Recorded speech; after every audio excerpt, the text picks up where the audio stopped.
For Cynics, The Surprising Science of Human Goodness by Jamil Zaki. Cynics are surprisingly bad lie detectors because they assume the worst and they perform poorly on cognitive tests. Cynics are less healthy. Cynicism is linked to lower trust. And in the book, there's this quadrant of cynicism versus skepticism. And on the x-axis is faith in people. On the y-axis is faith in data. High data, low trust in people is a suspicious skeptic. Someone who's highly data organized, dependent, AI, the tech world. High trust in data and high trust in people is the hopeful skeptic. So there's a suspicious skeptic and a hopeful skeptic. And then someone who is low trust in data and low trust in people is a cynic. And someone who is a low data, high on people is a naive truster. And I'm sometimes in the fourth category, the naive truster. And once you get your trust broken, you slowly move towards that cynic.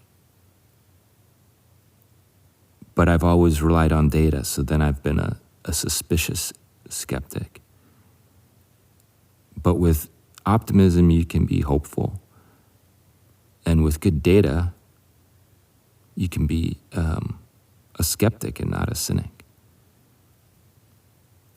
And so one concern the book mentions is this market creep of social media, where every social relationship is quantified. Likes and attention. Often if you say extreme things, you get more attention, and dollars are attached to that attention. So the market creep on these relationships increases the likelihood of addiction, selfishness. I would even add it adds to sense of loneliness. I was addicted to chess.com for a while, and I realized the algorithm was keeping me almost at a perfect win-loss ratio of 50%. And the goal was engagement. And when my score started dropping, and obviously I got frustrated, I realized that I'm in someone else's world and I have no control over it. And so I left. I was like, this is stupid. I mean, I love chess, don't get me wrong. But marketizing is, I guess, a phrase that comes up in the book about the human connection. And if you marketize it, you create distrust. And that's the struggle I've had online, is engaging in this online platform. You don't really know who you're talking to, and you don't know who to trust. The book mentions the example of Emil. He grew up in Menlo Park, high trust environment, a lot of freedom as a child, and he started the Peace and Conflict Neuroscience Lab. And he found that change is a central organizing principle of neuroscience, and that brain synapses are dynamic. Our brains are made to change.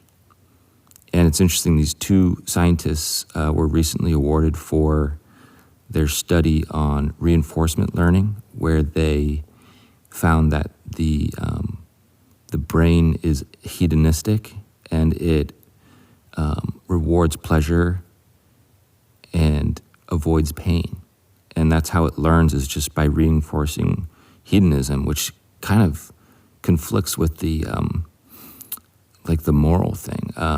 But in one of my past podcasts, we talked about the brain in a book called 7.5 Lessons About the Brain by Lisa Feldman Barrett.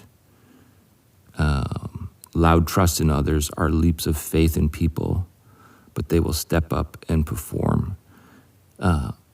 In the book, it mentions this ability to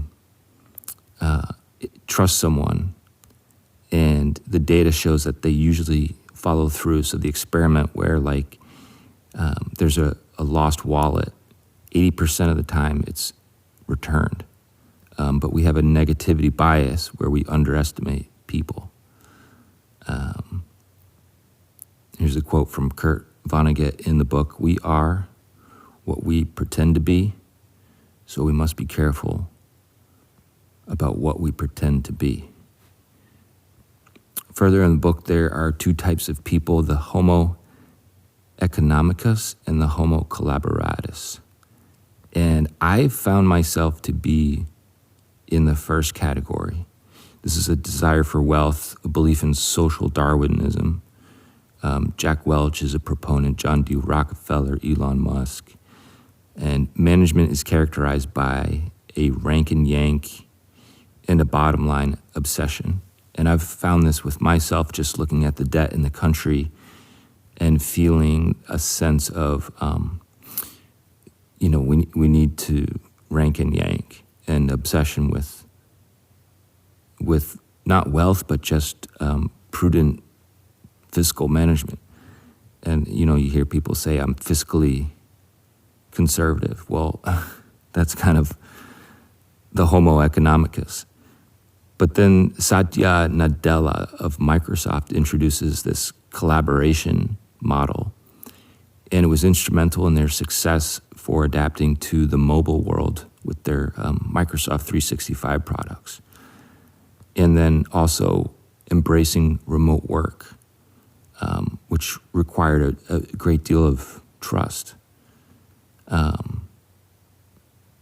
Later on in the book, it talks about how to disagree better, and this has been a struggle of mine.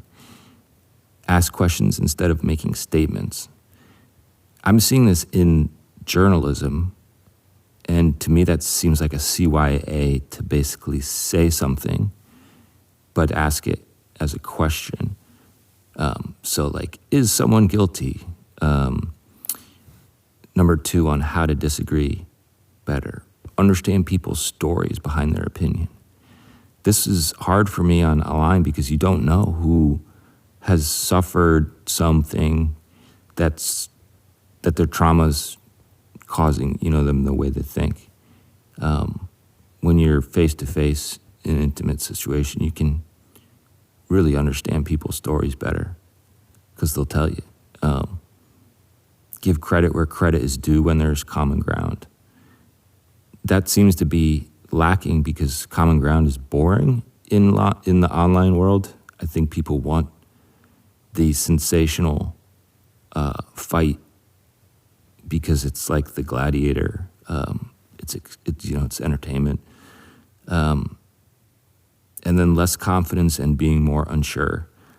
I think I come off as confident, but I am deeply unsure and deeply anxious about everything going on, especially with that SBF interview where it made me worried that in order to get viewership, you touch everything that's sacrosanct, including the American dollar, the justice system.